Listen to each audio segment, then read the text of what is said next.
Kasim. Takbo ka.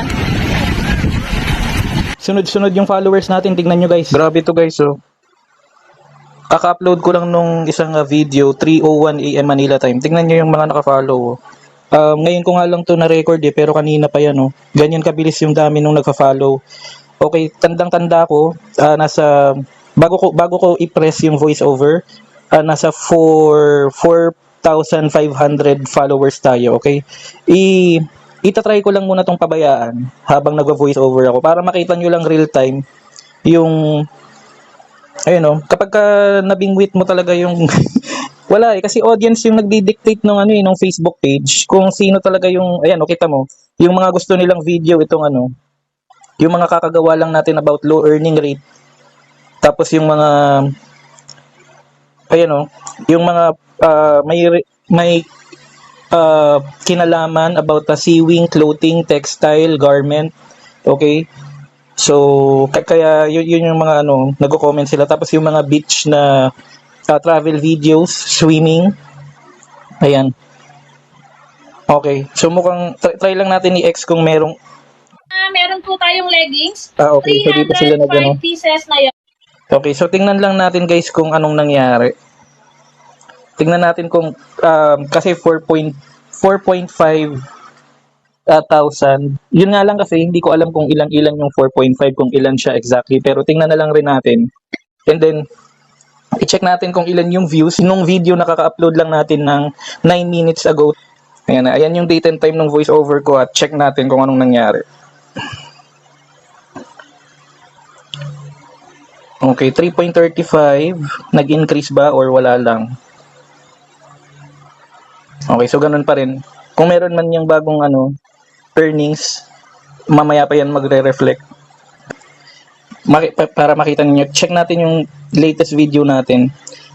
Ito yun yung okay, 235,000 yung kinalabasan guys. Kita nyo, in a span of 9 minutes. I-play lang natin yung video. Ano lang naman to yung video namin ni Anika na nagpunta kami sa Panina Beach Resort sa Quezon. Tapos ang title nito, sabi ni Anika, bakit daw maalat yung tubig? Ganun lang kasimple. Kuya Kasim. Takbo ka. Kuya Kasim. Kita nyo yun?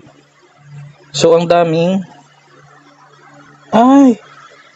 okay, maikli lang pala siya. Okay, tapos 3.7 thousand views. Sorry, may reactions dito. Syempre, i-love na lang rin natin. 3.7 thousand heart, reactions. Ayun, 23 persons yung nag-share ng video, kaya namumultiply yung views. Tapos, meron pang nag-save ng video, 30 persons, okay? Okay.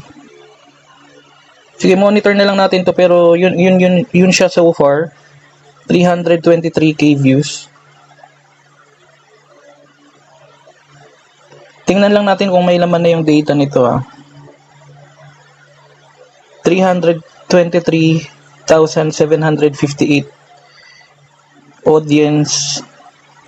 Wala pang laman guys, mamaya pa to mag-kick in. Pero ito yung proof guys June 7, 2026, 12:01 PM.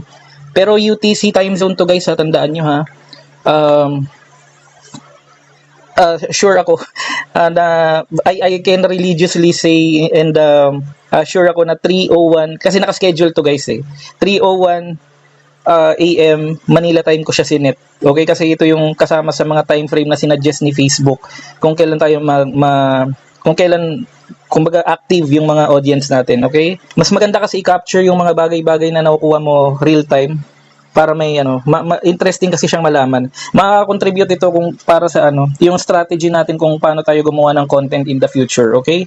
Maraming salamat. If you like this video, kindly follow, okay? Follow, comment, like, and share yung ating like Anika Family Vlogs Facebook page. Okay, habang nagvo-voice over tayo, biglang 4.9 na. Maya-maya lang 5,000 followers na tayo. Ayan Sige. Salamat sa inyong lahat. See you sa next video.